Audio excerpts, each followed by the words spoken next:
스승님, 가묘를 만들면 더 오래 사신다는 설이 있습니다. 가묘가 무엇이며 어떻게 만드는 것인지 알고 싶습니다. 근데 지금은 매장 문화가 많이 바뀌어서 이 강의가 얼마나 유용할지는 제가 모르겠습니다. 그러나 우리 국민들이 깨우쳐야 되고 알아야 되기 때문에 제가 이 강의를 바르게 해드리겠습니다.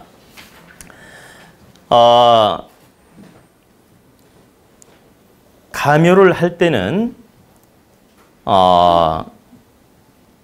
어떤 경우에 가묘를 하느냐면, 잘 보세요. 높은 산이거나 일조건이 안 좋은 산이에요. 근데 가묘를 해놓지 않으면 큰일을 당했을 때 갑자기 그 산소 정리를 해가지고 모시고 이렇게 안전하게 아주 이렇게 산소를 잘 꾸밀 수가 없거든. 그 3일 내에. 그래서 당황하지 않고 부모님이나 조상님을 잘 모시려고 이렇게 가묘를 해놓는 겁니다. 그럼 가묘를 하게 되면 어떤 장점이 있냐면 주변 정리를 깨끗하게 시간을 가지고 할 수 있고, 또 산소 복문도 예쁘게 미리 만들어 놓을 수 있고, 이렇게 잘 갖추어 놓으면 나중에 돌아가셨을 때 이렇게 모시기만 하면 되거든. 응? 그러면 자손들이 당황하지도 않고 이렇게 어려움도 없고, 또 이렇게 뭐라고 할까, 이렇게 산소 문제로 걱정하지 않아도 되고, 그래서 바르게 잘 모실 수 있는 조건을 갖추게 되는 것입니다. 그래서 이 조건을 바르게 갖추는 것이 바로 가묘다. 근데 지금 질문은 가묘를 만들면 뭐 오래 사냐 이렇게 물으셨는데, 명당에 가묘를 할 때는 좋은 에너지를 받아서 그 살아있는 분한테 도움이 됩니다. 가령 아버님, 예를 들어 아버님이 이제 연세가 한 8, 90 됐어요. 그러면 얼마 안 가서 돌아가실 것 같아요. 예를 들어서.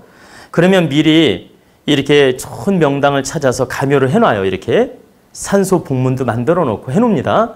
그러면 이 지기를 받아서 오히려 이 지금 생존의 아버님이 더 건강하게 오래 살 수 있다고 합니다.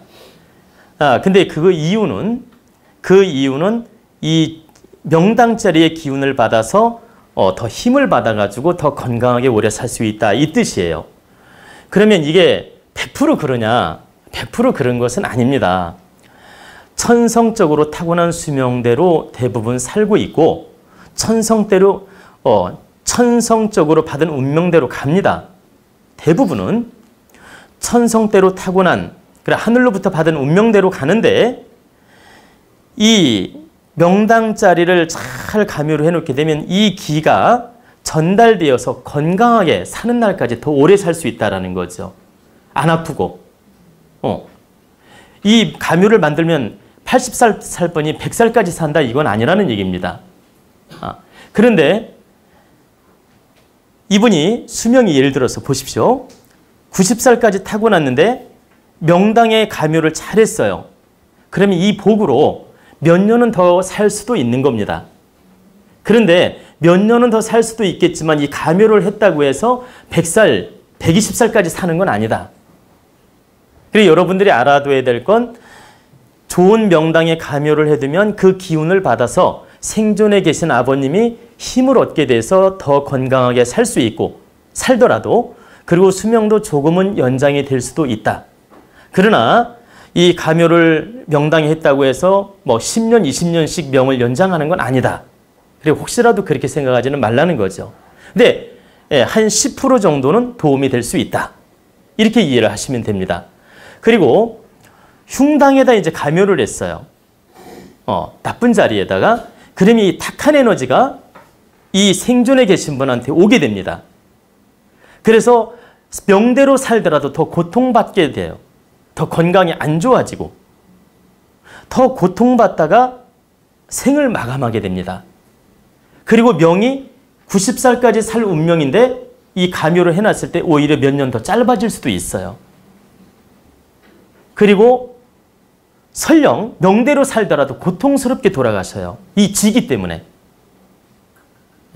그래서 감요를 할 거라면 명당에 해야지 아무데나 감요하는 게 아니다.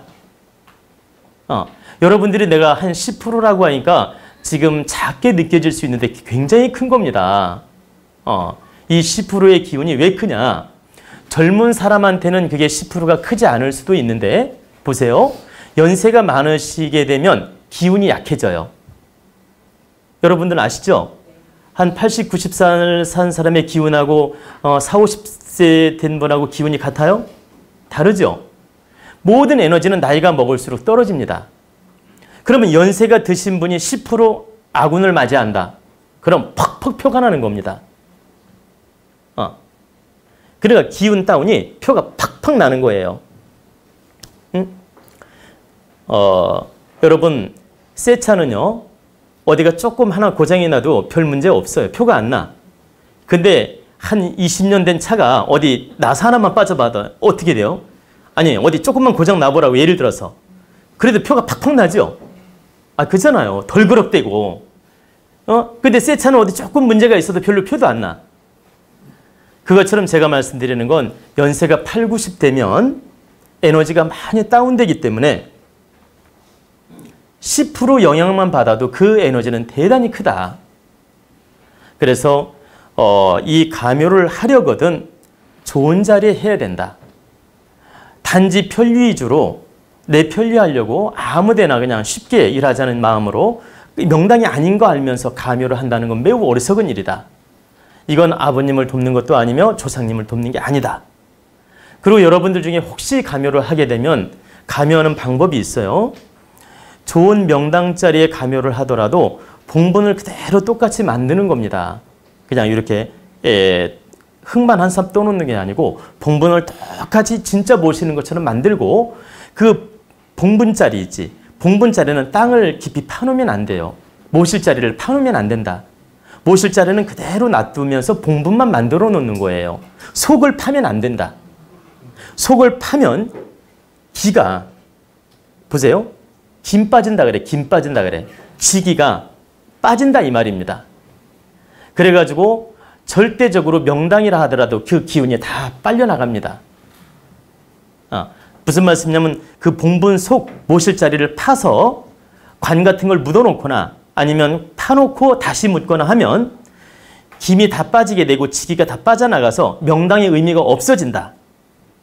그래서 봉분만 예쁘게 만들어 놔야지 그 모실 자리를 함부로 파놓으면 절대 안 된다 이 말이에요. 어떤 미련한 사람은 석관을 묻어놓는 사람도 봤어요. 그것처럼 어리석은 사람이 없다. 응? 그리고 석관이 아니고 목관을 묻어놓는 사람도 봤고 그리고 이제 포크레인으로 파기 쉽게 하려고 푹 파서 다시 메꾸는 거예요. 이런 미련한 사람도 봤어요. 근데 그런 짓을 할 거라면 감요할 필요 없다는 얘기입니다. 그래서 감요라는 건 진짜 모신 것처럼 잘 만들어 놓고 봉분도 그대로 만들어 놓되 땅 속은 손대면 안 된다 이 뜻입니다. 바로 그게 감요다. 바로 그게 감요고 그렇게 정성스럽게 명당을 해놓는다면 그 기운을 받아서 살아계신 분이 사는 날까지 더 건강하게 살아요. 그리고 명을 다 해서 보세요. 명을 다 해서 갈 때도 아주 좋게 가시고 그리고 또 수명도 때에 따라서 몇 년은 연장이 될 수 있다.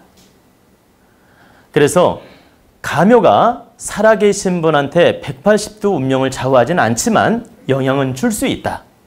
그래서 감요를 할 거라면 잘 살피고 해야 되며 신중해야 된다 이 뜻입니다. 그래서 여러분들 중에 혹시 조상묘를 감요를 할 거라면 최대한 선지자들, 풍수지리사, 정말 깨달은 분, 훌륭한 분을 잘 모셔다가 감정을 받아보고 결정해야지 이 동네 풍수, 짝대기 풍수 모셔다가 함부로 감요하는 거 아니에요.